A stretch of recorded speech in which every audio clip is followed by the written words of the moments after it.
has made some very good points about the nature of the title of this bill. Describing it as the Sentencing Offender Levy Amendment Bill, I guess is designed in order for the National Party to send a message that they have delivered in part of their 100 days of action at the beginning of their term in office, that they managed to deliver this as part of that 100 days. But unfortunately, and this is what really bothers me about this bill, is that it really isn't going to achieve any of those sort of objectives that the government has set for it. And ultimately, victims are going to feel let down. And that's the last thing that we actually want to do at this time when we're all trying to address the needs of victims. And I would have thought, alongside actually the point that was made by the ACT Party member, is that one of the things that would be the most effective way to address the needs of victims would actually be to take steps to ensure that there were fewer victims in our society, to actually try to reduce the levels of crime that is being committed. And the point that I want to make is that I attended a Drivers of Crime meeting 6 months ago here in this Parliament building, and the member was at it as well, and the Minister was at it as well. And it had some very fine objectives, and in fact, after that particular meeting, I went away and I did a lot of study on the issues that had been raised. I met with a number of people that participated in that meeting. I worked long and hard on a considered paper on the subject, which I took to my caucus. And our caucus went through a very careful and deliberative process around the drivers of crime and wanted to show willing in terms of working collaboratively with the government in order to make some real difference over time. Have we had a positive response from the government?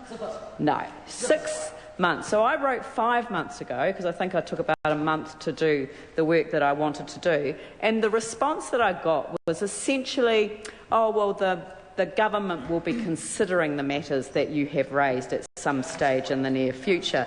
Well, I'm hearing just wait from the Minister, and it would be quite nice to actually hear something a little bit more than just wait. It would actually be quite nice if we are genuinely going to talk about something collaborative to actually sit down and talk about something collaborative. But, you know, I'm not going to let that get in the way of this issue here.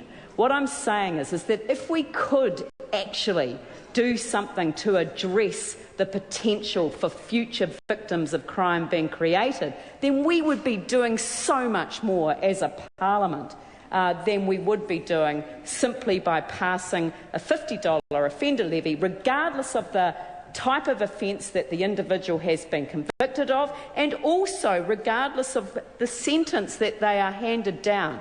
Because I know that this legislation says that it's not part of the sentence, but the bottom line is and I think the member himself from the ACT Party has agreed with me, is that the only people that have got any chance of actually paying it are those who don't go to jail, because actually they're the only people that are going to have an ongoing income at the point at which they are convicted of the offence.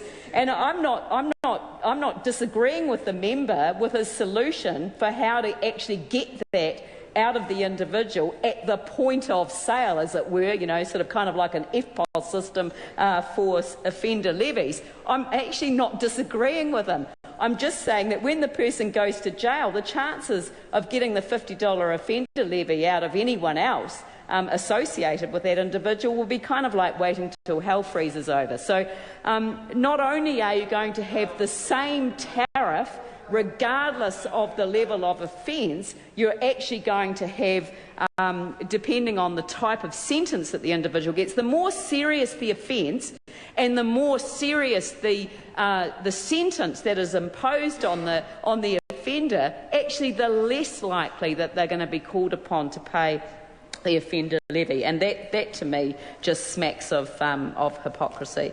So I'm worried that we've got legislation here, and my colleague Clayton Cosgrove, he came down with the National Party hype bill, the letting victims down bill, the tugging on the heartstrings of victims bill. I think I'd add the give with one hand, take from the other bill. Mr. Chairman, Mr Chairman. The question be now put. Call Calvin Davis. Mr Chair, I'd like to make a couple of points. First of all, it's great to see that our